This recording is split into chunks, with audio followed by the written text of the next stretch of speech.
ADGP MR Ajith കുമാറിന് clean chit നൽകിയിരിക്കുകയാണ് പിണറായി വിജയന്റെ സ്വന്തം വിജിലൻസ്.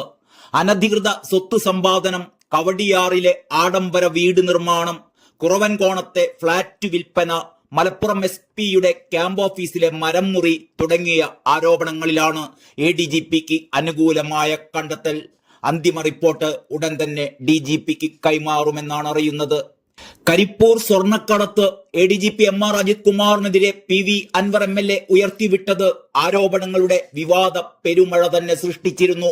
പക്ഷേ 3 മാസം നീണ്ട അന്വേഷണത്തിനൊടുവിൽ ADGP ക്ലീൻ എന്നാണ് കണ്ടെത്തിയിരിക്കുന്നത്. ഒരാരോപണത്തിലും കഴമ്പില്ലത്രേ. പ്രധാനമായും ഉയർന്നത് 4 ആരോപണങ്ങളായിരുന്നു.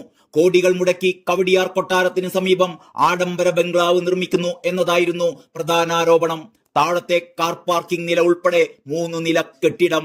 എന്നാൽ SBIയിൽ നിന്ന് 1.5 കോടി രൂപ വായ്പയെടുത്താണ് വീട് നിർമ്മാണം എന്നാണ് കണ്ടെത്തൽ. വീട് നിർമ്മാണം യഥാസമയം സർക്കാരിനെ അറിയിച്ചിട്ടുണ്ട് എന്നും സ്വത്ത് വിവര പട്ടികയിലും ഉൾപ്പെടുത്തിയിട്ടുണ്ടെന്നും വിജിലൻസ് പറയുന്നു. ഈ 1.5 കോടിക്ക് എങ്ങനെയാണ് പലിശ കണ്ടെത്തുക എന്നൊന്നും വിജിലൻസിന് അറിയേണ്ടല്ലോ, അന്വേഷിക്കേണ്ടതുമില്ലല്ലോ. കുറവൻകോണത്ത് ഫ്ളാറ്റ് വാങ്ങി 10 ദിവസത്തിനുള്ളിൽ ഇരട്ടി വിലക്ക് മറിച്ചു വിറ്റു എന്നായിരുന്നു അടുത്ത ആരോപണം. ഇതിലൂടെ കള്ളപ്പണം വെളുപ്പിച്ചുവെന്നും പരാതി ഉയർന്നു. എന്നാൽ ഇതൊന്നും ശരിയല്ലെന്നാണ് കണ്ടെത്തിയിരിക്കുന്നത്. 2009-ലാണ് കോണ്ടൂർ ബിൽഡേഴ്സുമായി ഫ്ളാറ്റ് വാങ്ങാൻ 37 ലക്ഷം രൂപക്ക് കരാർ ഒപ്പിടുന്നത്. ഇതിനായി 25 ലക്ഷം രൂപ വായ്പ എടുത്തു. 2013-ൽ കമ്പനി ഫ്ളാറ്റ് കൈമാറി. പക്ഷേ സ്വന്തം പേരിലേക്ക് ഫ്ളാറ്റ് രജിസ്റ്റർ ചെയ്യാൻ വൈകി എന്ന് മാത്രമാണ് കണ്ടെത്തിയിരിക്കുന്നത്. 4 വർഷം താമസിച്ച ശേഷം 65 ലക്ഷം രൂപക്ക് ഫ്ളാറ്റ് വിൽക്കുന്നത് 2016-ലാണ്. വിൽപ്പനക്ക് 10 ദിവസം മുമ്പ് നടപടിക്രമങ്ങൾ പൂർത്തിയാക്കാൻ സ്വന്തം പേരിലേക്ക് രജിസ്റ്റർ ചെയ്യുകയായിരുന്നു അത്രേ. 8 വർഷം കൊണ്ടുണ്ടായ മൂല്യവർധനയാണ് വീടിന്റെ വിലയിലുണ്ടായത് എന്നാണ് വിജിലൻസിന്റെ വിലയിരുത്തൽ. സർക്കാരിനെ അറിയിക്കുന്നതടക്കം എല്ലാ നടപടിക്രമങ്ങളും പാലിച്ചിട്ടുണ്ടെന്നും കൂടി വിജിലൻസ് സർട്ടിഫിക്കറ്റ് നൽകുന്നു. കസ്റ്റംസിലെ ചിലരുടെ സഹായത്തോടെ കരിപ്പൂർ വഴിയുള്ള സ്വർണ്ണക്കടത്തിന് മലപ്പുറം SP ആയിരുന്ന സുജിത് ദാസ് ഒത്താശ ചെയ്തു എന്നും ഇതിന്റെ വിഹിതം MR അജിത് കുമാർ ലഭിച്ചു എന്നുമായിരുന്നു മറ്റൊരാരോപണം.